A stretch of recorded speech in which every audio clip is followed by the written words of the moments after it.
everyone, and welcome to Clean Water Conversations, the podcast where we have casual discussions about creating clean and clear waterways right here in Lancaster County. I'm Ken. Hi, and I'm Allison. Allison, welcome to episode 3. Episode 3. Yay! All right. Now, on the last episode, we answered the question about why are we doing a podcast? Mm-hmm. Of course, the short answer of that was the storytelling. Right. Is, tell the stories about the good work that's being done. Get the word out. Yes. Have you gotten any additional questions? I have gotten the who's next a couple times. People want to know what's coming up. Yeah, I definitely have gotten that one. And I also have gotten some suggestions like, hey, how about this person would be a great guest. That's good. So yeah, we'll talk off mic about that. schedule people up, So folks, if you have any suggestions on guests, on topics, if you have any questions, you want to give us some input, you want to, respond to something we said on the podcast. What trivia should we use? That's a good one too. Trivia ideas. Yeah. So hit us up at info@LancasterCleanWaterPartners.com. Now, one of the interesting things that you may get feedback about is one of the little rules we have here on the podcast. The rule that hasn't been broken in 3 episodes. How's that possible? Yeah. If you haven't heard our show before, we have a little rule against unexplained acronyms. There's a lot of people out there maybe new to the conservation world, kind of like me, that don't understand the acronyms. We like them explained. So, even those of us who use them all the time often can't remember what it actually stands for. Yeah. So if one of our guests, or even one of us, because we are guilty of it just as well, use an acronym without explaining what those letters mean, you will hear this. And then I will stop the podcast and ask them to back up and explain what those letters mean. Now, our guest this week, again, didn't have to buzz for the acronyms. She's a pro. She is really a pro, and in the marketing world. So, she's used to it. Oh, yeah. Oh, yeah. Loved having her on. Loved talking about marketing. That's kind of my wheelhouse. It is my people. Sally Reynolds is the Digital Operations Marketing Director at L&P Media Group, and also a graduate of the Lancaster Watershed Leadership Academy 2023 class. So she had a lot of really good insights. And I'm excited for you folks to hear it. Connecting some dots. And March is Women's History Month. So it's perfect that we're starting off our first episode in March with a woman who's showing leadership and doing amazing work for clean water in Lancaster County and then down to the Chesapeake Bay. 100%. Yeah. Yeah. Connecting to even more things out in the clean water world. So here we go. Well, we are here with Sally Reynolds, who is the Digital Operations Marketing Director for L&P Media and a graduate of the 2023 Lancaster Watershed Leadership Academy. Woohoo! Yep. Happy to be here. Welcome to Clean Water Conversations. Thanks. We're so glad to have you here. Great. So good to see you, Sally. It's great to see you again. It's been a while. I know. I'm sure you've been out and about doing all kinds of fun things. I've been out and about. Well, we'll get caught up here. Yep. Yeah, we always start these off with an icebreaker. So your question, I know that you are an avid reader of science fiction and fantasy novels. So which fictional world would you most like to visit and why? It's an excellent question. And I always, when I'm walking in the woods, I'm always hoping that a door to an alternate dimension will open in front of me and that I can walk right through and right into it. There's so many that I would love to walk into.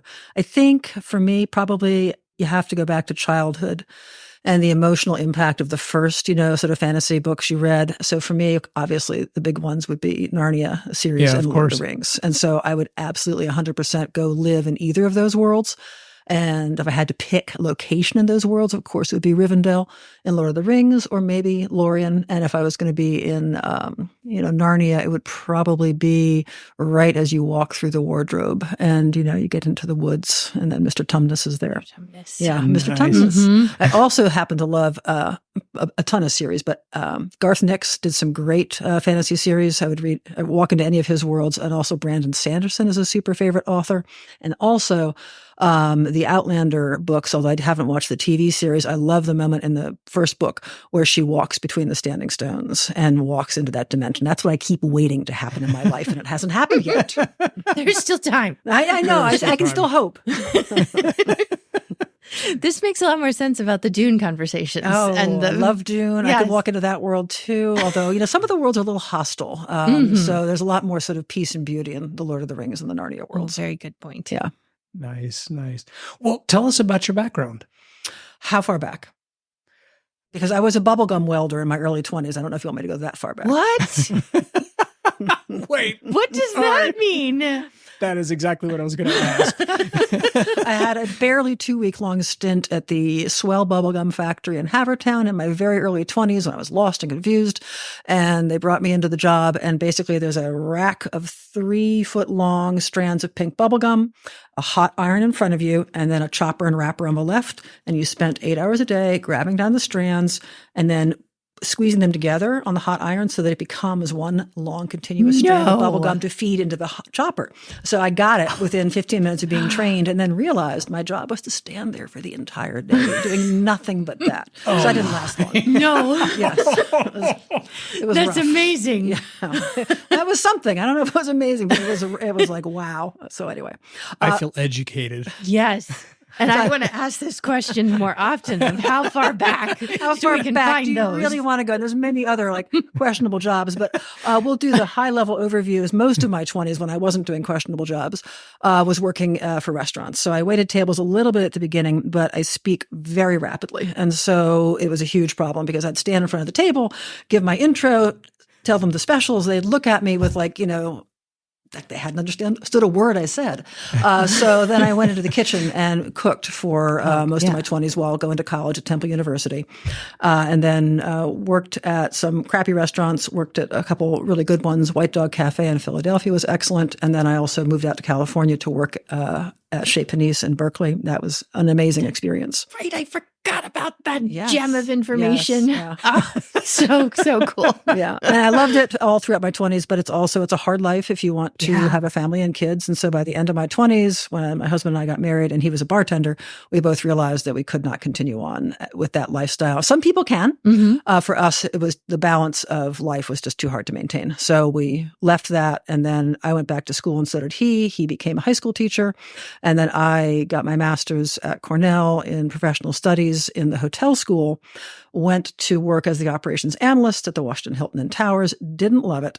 Left that job after 3 years to do, marketing, finally, for marketing as a consultant in a consulting firm for hotels and resorts. And it was database marketing and email marketing. So it was very digital even back then. Yeah. And I worked in a home office, and I would have to get my desktop tower computer, shove it in my car once a month, drive it to Philadelphia, plug it to the servers, get the database updates, and then drive it back home again. So that back then you do 20 stacks of floppy disks that you'd zip up to send stuff to your clients. So did that for 17 years, really enjoyed it. And then the company was bought by taken over by a hedge fund. And then everything changed, as you would expect. And so I was looking for a new job. LMP was looking for somebody to come in and start up their new database marketing program, which I was hired to do. And I've been there ever since, almost 10 years. Yeah. So. Oh, wow. Yep.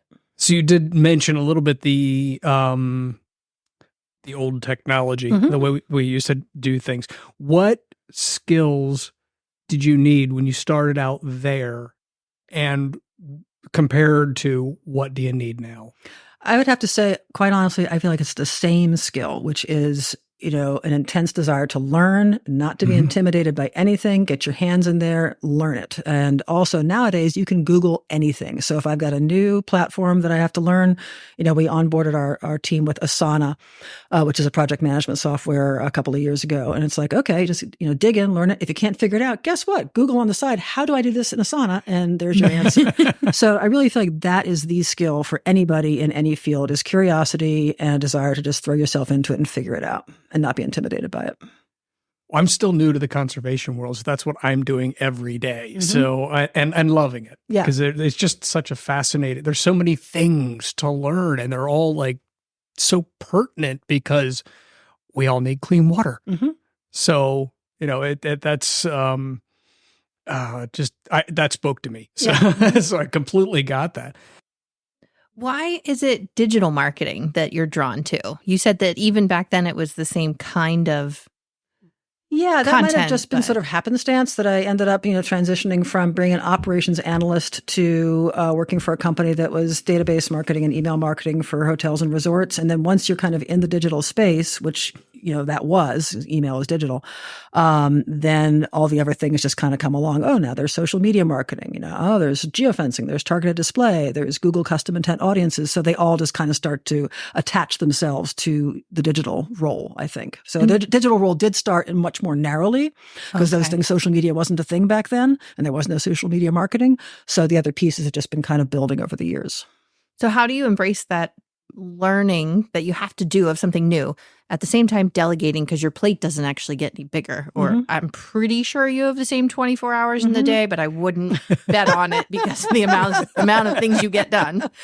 It's also, honestly, from the workplace standpoint, it's hiring the right people. And we have got an amazing, and I really mean that sincerely, amazing digital marketing team. So I am not the Google product expert. We have a guy, Scott Paparella, who is. So I learn from him, even though he's, on my team. And then we have a social media expert, Katina Kaufman. She's fantastic. She knows much more of the depth of the platform than I need to know. I need to know the high level and the strategy and sort of the workflow issues.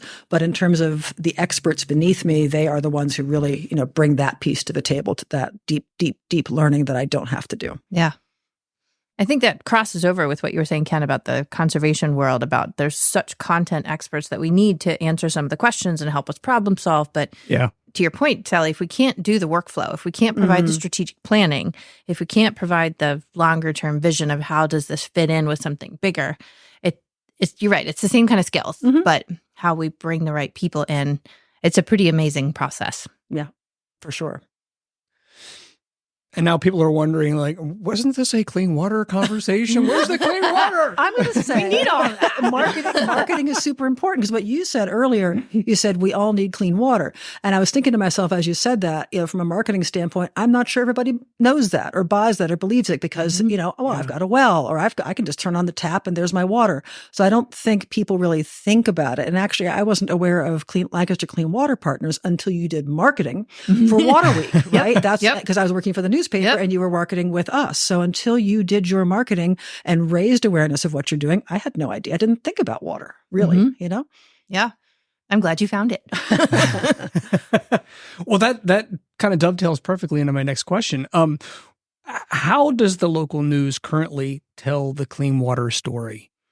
I think it is something that we have told through a couple of key reporters, especially. I think Ad Crable's been very involved in helping tell that story. But I think, we have a lot to cover in news. We have crime, we have, school board meetings, we have local political races. And as a really dedicated local news source, and when I tell you that the people at the organization just work so hard and try so hard to cover everything and to give it the ultimate in clear, clean, true, unbiased, factual information. It's very, very true. It's an amazing editorial team. And environmental writing is part of that. It's probably not the number one. So you have to have a couple of reporters for whom that is the passion, and they'll bring that to the table. And then you also have to have within the conservation world relationships. So like our riverkeeper, Ted, knows a couple of our reporters. And Ted has even told me that, if a reporter from any organization, news organization, calls him up or emails him for information, he's going to get right on that first because he knows how important it is to work with news media to get the important word out about the work that we're doing and about the work that needs to be done. What do you think that the news is going to be telling in 5 years from now as it relates to conservation or clean water? Well, like, for example, I think one of the most recent news stories was Kamala Harris going to Pittsburgh, right? And I think it was it $5-6 billion nationwide, $200 million for Pennsylvania, dedicated to helping improve water infrastructure so that we have less, combined sewer overflows into our rivers and streams. So like that was a big piece of news. And so what I would hope hope is that, in the next 5 to 10 years, the news is a follow-up on that says, hey, or even more sooner, these projects have been started and they'll be completed, at this time. So it's a lot to cover. And there's, which, as I learned in the academy, so many different places and ways to make an impact. So that's one area of impact. But then there's all the, other like non-point sources of pollution that need to be addressed. So I would hope that would also make it into the news. I would hope that it's both a combination of the success stories as well as stories about the areas where we need work.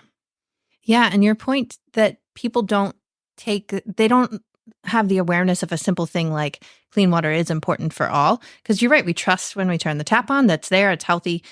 So how do we create our messaging? How do we craft that narrative so that it is calling out the projects and right in front of us? But also, I love what you said about the follow-up of there was this big influx or this big push for a certain geography. And then what happened? Right. It is. The word you use, it is telling that story. And I think it's reaching out to news media and sharing what the concerns are and then what the action steps are that you've taken and what successes there have been, and just keep communicating that out in every channel you can. So it's the one-on-one channels with news media. It's also putting it out on your own social media. It's putting it out in your own blog posts. It's, doing advertising in the paper or on radio or wherever else you do it to tell your story and really get it in front of people. And it's not free. So yes, a story in the newspaper will be free, but that's only done, I think, for more sort of significant moments and issues. You have a lot of other things to tell about that probably wouldn't be sort of, quote, newspaper worthy, unquote. So you're going to have to pay to get that word out there. You might have to do a paid Facebook campaign to reach new audiences who aren't, in your, current list of followers. You might need to, again, get on the air somewhere. But people, I think, assume that, marketing is free. It's not. Reaching new audiences really isn't free unless you're lucky enough to go viral. So you're going to have to put some money behind it. Yep. Now, you had mentioned TED.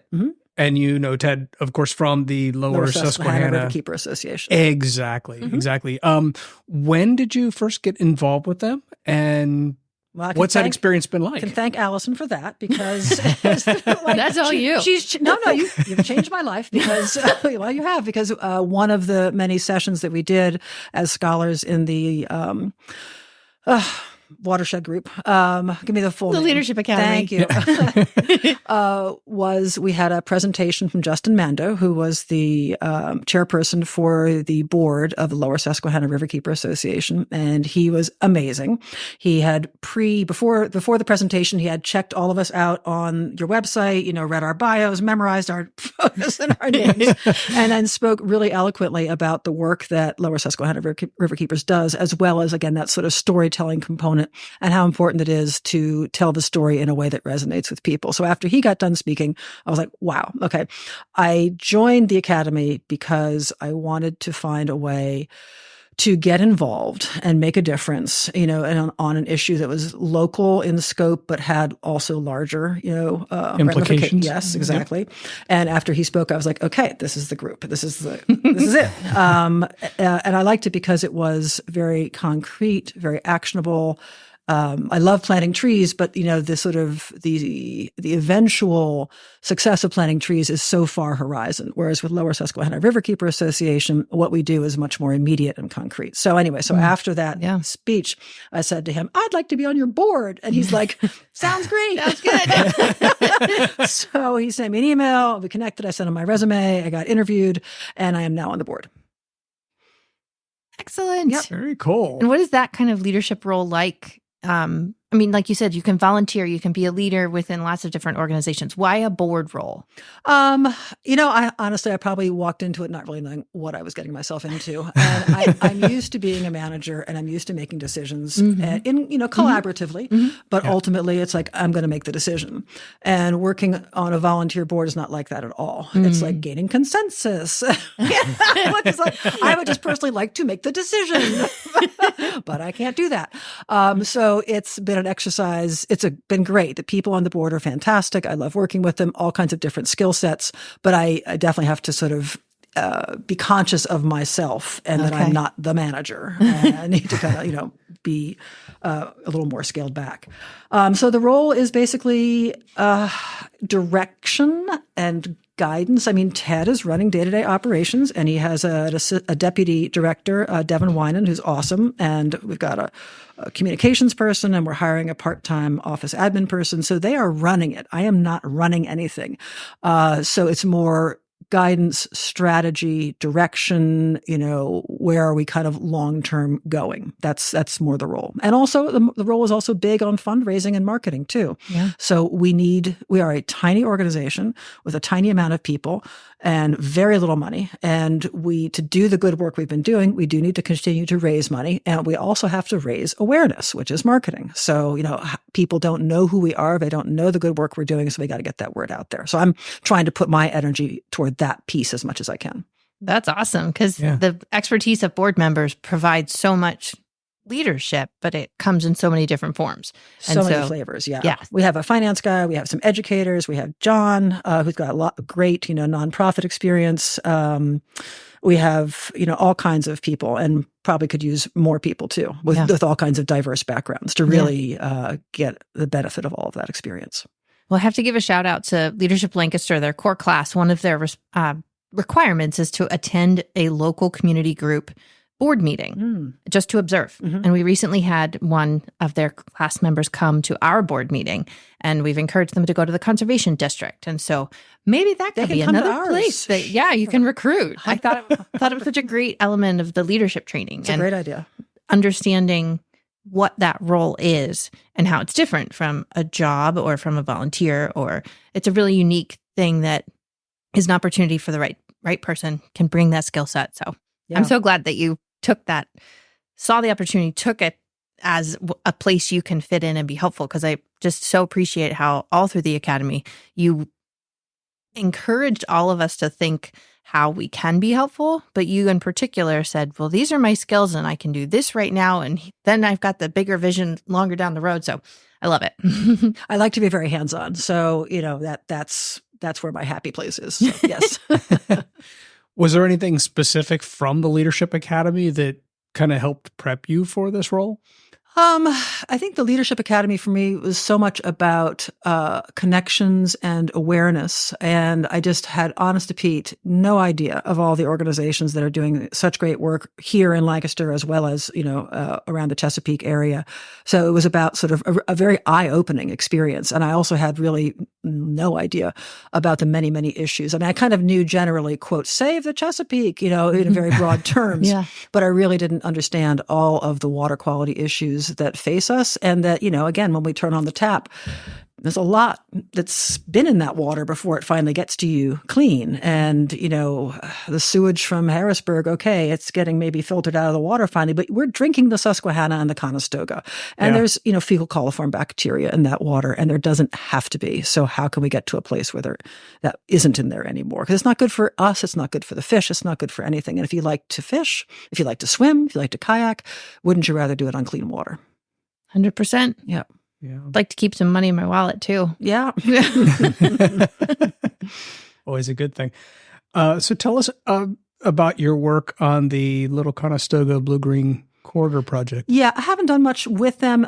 Jim Schultz is the guy who leads that, and he's amazing. He's a fantastic guy. All I've really done is LNP Media Group is the vendor for their website. So I worked with Jim to scope out, okay, what look and feel do you want? We have a designer who obviously put together the mock-ups, but what look and feel do you want? What pages do you want? What content do you need on those pages? What are the calls to action? So kind of just, structuring what the website was going to be, working with the designer on the look and feel, on the colors, and then she built it out, and then we did the user acceptance testing, and then now we just do updates for him when needed.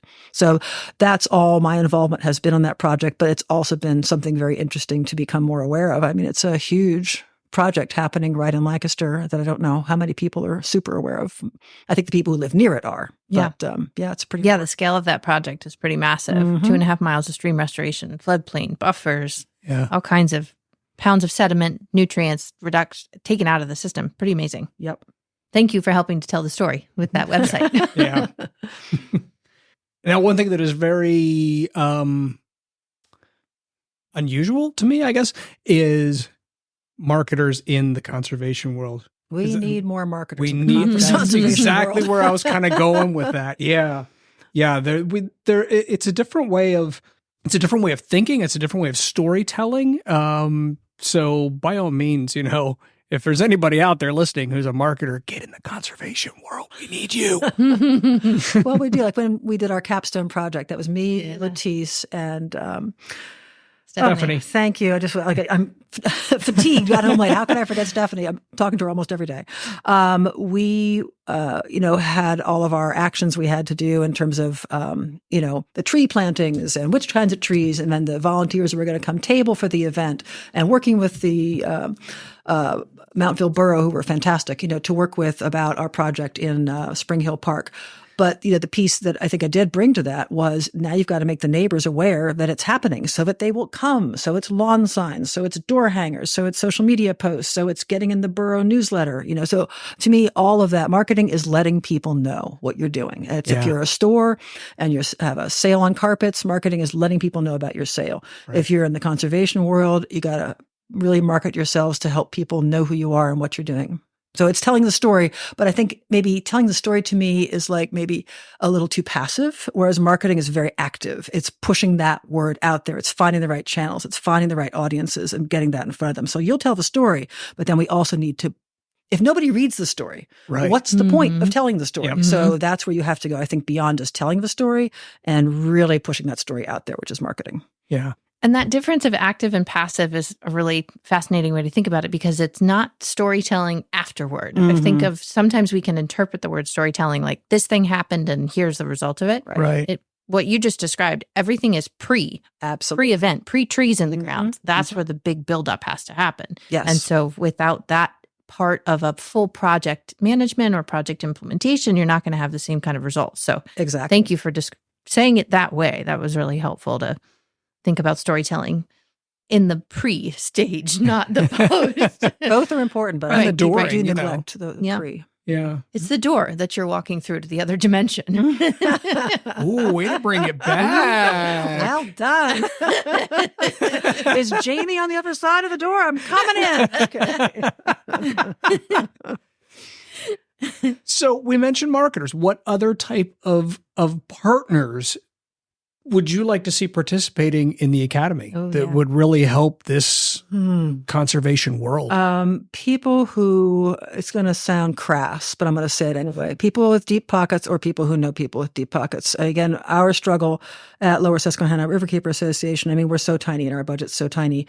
It would be just so helpful to have somebody help us, make those connections and help us get in front of the right people and foundations. Now, we do obviously have some foundation connections, especially over in York, because Lower Susquehanna Riverkeeper Association has been more connected over there because they're on that side of the river. But the river flows through both counties, so we need connections on this side too. So that's one type of person.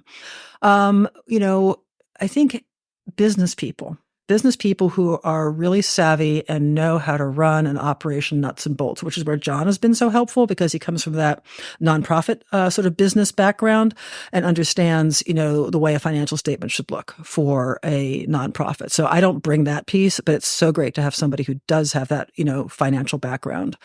For us in specific, it would be great to have someone with kind of like a construction background because we're looking for a home. And if we find a home, that we're maybe going to eventually purchase, we'd probably have to make renovations. And, who among us, well, I think Ted knows that kind of stuff, but Ted's supposed to be out on the water. So who among the board really knows anything about construction or renovation? None of us. So I think practical-minded people. We have educators. Educators are fabulous, and we love them, and we need them. But I do think we need more of that really kind of like business, finance, nuts and bolts type of people as well. Yep. Agreed. Come join us all. Yeah. Anybody who's running their own business and has a little spare time or is like, the president of the business, we need you. Any kind of business, a plumbing business, a siding business, anybody who's got that kind of experience would be so valuable. We had a partner sign up recently who was a power washing company. Perfect. Yeah. Yes. So you're right. We need to go back and ask some of those specific business things because obviously the water connection, but my wheel's spinning. Yep. Moving on to our next segment, which is Conservation Lightning Round Trivia. Oh, boy. No pressure. You said you have practice at that. Oh, I do love, well, I mean, if you could do trivia on fantasy and sci-fi. Close. You are an avid bird watcher. Mm-hmm. So here's how we're going to play this. I am going to give you the physical description of a bird, most of which are listed in birdwatchinghq.com's most common birds in Pennsylvania. Mm-hmm. And then you tell me the name of the bird. So if I utterly fail, do you hopefully not air this segment? We can go back and edit, give you the right answers. Yeah. So I'll ask the question, chime in as soon as you know. Just go ahead and interrupt me. So I'm not even going to run the clock because every time we run the clock, we run out, and it's just interesting to see the answers to the rest of the question. Anyway. Yeah, there you go. Okay, so your first one is described as a beautiful thrush that features a rusty red breast. It's a robin. There you go. All right, good. I like these. It's nice and easy. Yay! Okay, great. A relatively small bird with a short bill. They have a white belly with a mostly black back that features streaks and spots of white. The males have a red spot on the back of their head. The females do. It's a woodpecker. Is it a red-bellied woodpecker? It is a downy woodpecker, right, but yeah. I will give that to you. Striped heads has an erect, straight back posture while on trees. The bodies are black and white overall with a long chisel-like bill. The males have a red spot on the back of their head. The females do not. Oh, is it a flicker? Or a yellow shafted flicker? No, wait. Stick with the woodpecker theme. Oh, giving away answers. That you're cheating. A sapsucker. Oh, no. It's a hairy woodpecker. A hairy woodpecker. Yeah, yeah. Now, bear in mind, I don't know birds, so I would be utterly failing this. You're doing a great job. In the summer, the males are a vivid yellow with a black cap and black wings. It's a goldfinch. It is indeed a goldfinch. Very nice. Speedy. Males have gray crowns and a black bib, white cheeks, and chestnut on the sides of their face and neck. Their backs are predominantly brown with black streaks. Is it a white-cheeked sparrow? It is a house sparrow. That's close enough. There you go, sparrow. Adult males are rosy red around their head and upper breasts. They have brown streaks. Purple finch or house finch? It's a house finch. Okay. Nice. There we go. I can never tell the two apart anyway. So yeah, they're so fat. A large black bird that is entirely black with an iridescent sheen. Is it a grackle? Or is it a crow? Or is it? It's a crow. It's American crow. There you go. Males are all black except for the bright red and yellow patch on their shoulders. A red-winged blackbird. Oh, it is a red-winged blackbird.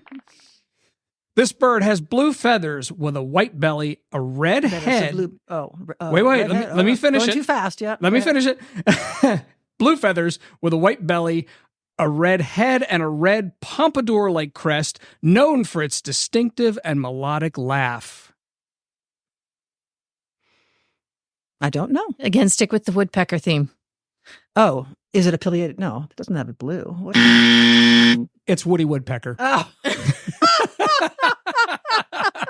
That was good. I was wondering if maybe you'd get that one. You know, I do love Bugs Bunny. The distinctive laugh. It's not Bugs Bunny. That'd be Hanna-Barbera. Never mind. Yeah. Well, that is our show. I would like to thank Sally Reynolds for coming in and chatting with us. We really appreciate you coming on the show. It was super fun. Sally. Thanks for having me. It was great. Oh, I'm so glad that you're in this conservation world and being part of the leadership to make it even better. Thank you. We need more marketers. There you go. Well, we will be back in just a couple of weeks. And in the meantime, take care. Bye-bye. Bye.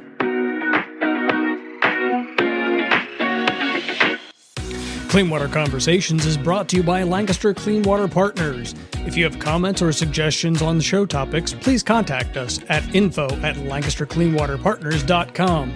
Thank you for listening.